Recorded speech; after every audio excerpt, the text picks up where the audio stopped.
আমরা এমন একটা রাষ্ট্রে বসবাস করি যে রাষ্ট্রে বারবার সরকার বদলায়, যে রাষ্ট্রে বারবার শাসন কাঠামোর পরিবর্তন হয়, কিন্তু আমরা এক জুলুমতন্ত্রের পরিবর্তে আর এক জুলুমতন্ত্রকেই বারবার গ্রহণ করি। এই রাষ্ট্র আমাদের ওসমান হাদির হত্যার বিচার করতে ব্যর্থ হয়েছে। আমরা মহান ছাত্র জনতার জুলাই গণঅভ্যুত্থানের পরে প্রত্যাশা করেছিলাম একটা সুন্দর নিরপেক্ষ রাষ্ট্রে বসবাস করব। অন্ততপক্ষে কেউ অপরাধ করলে অপরাধের বিচারটুকু রাষ্ট্র নিশ্চিত করবে।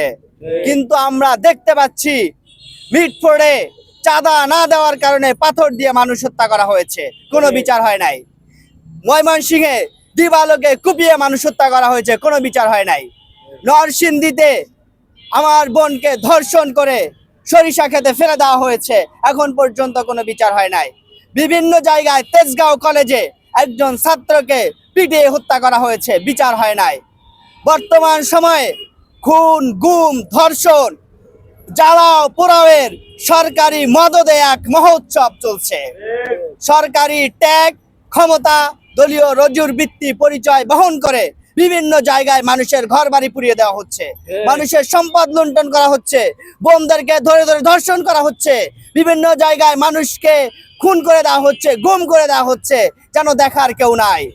আমরা এইভাবে চলতে থাকলে আমাদের মনে হচ্ছে আমরা আবারও আইয়ামে জাহিলিয়াতের শাসন ব্যবস্থার দিকে আমরা ধাবিত হচ্ছি। এই সরকার এখনই যদি এইসব অপকর্মকারীদের, এইসব খুনি ধর্ষকদের লাগাম ধরতে না পারে, তাহলে আবারও ছাত্র জনতা জুলাই অভ্যুত্থানের মতো তাদের ন্যায় বিচারের দাবিতে রাজপথে নেমে আসবে।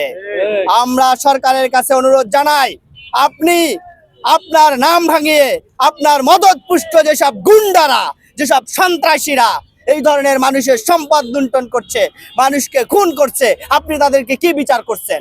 আপনি শুধুমাত্র বহিষ্কার একটা খেলার ভিতরে মেতে আছেন। অপরাধ করলে আপনি তাকে বহিষ্কার করছেন। বহিষ্কার কখনো সংবিধিবদ্ধ কিংবা পেনাল কোডের কোনো শাস্তি হতে পারে না। একটা দেশের বিচার ব্যবস্থার জন্য চরম লজ্জার এবং ন্যাক্কারজনক অধ্যায়ের সূচনা করছেন আপনি। আমরা দৃঢ়তার সাথে ঘোষণা করতে চাই, সংগ্রামী সাংবাদিক বন্ধুগণ এবং শিক্ষার্থী ভাইদের কাছে বলতে চাই, আজকে আমরা এখানে দাঁড়িয়ে আছি, কথা বলছি, হয়তো 2 দিন পরে আমার লাশও বুড়িগঙ্গায় পাওয়া যেতে পারে। আমি জানি না আমার লাশ বুড়িগঙ্গায় পাওয়া গেলে আমার সেই খুনের বিচার এই দেশের মাটিতে হবে কিনা।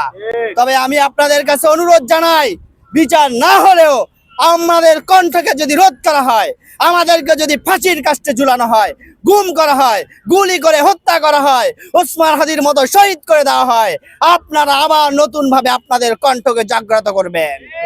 আপনারা দমে যাবেন না যতক্ষণ না পর্যন্ত এই বাংলার মাটিতে ইনসাফ প্রতিষ্ঠিত না হবে।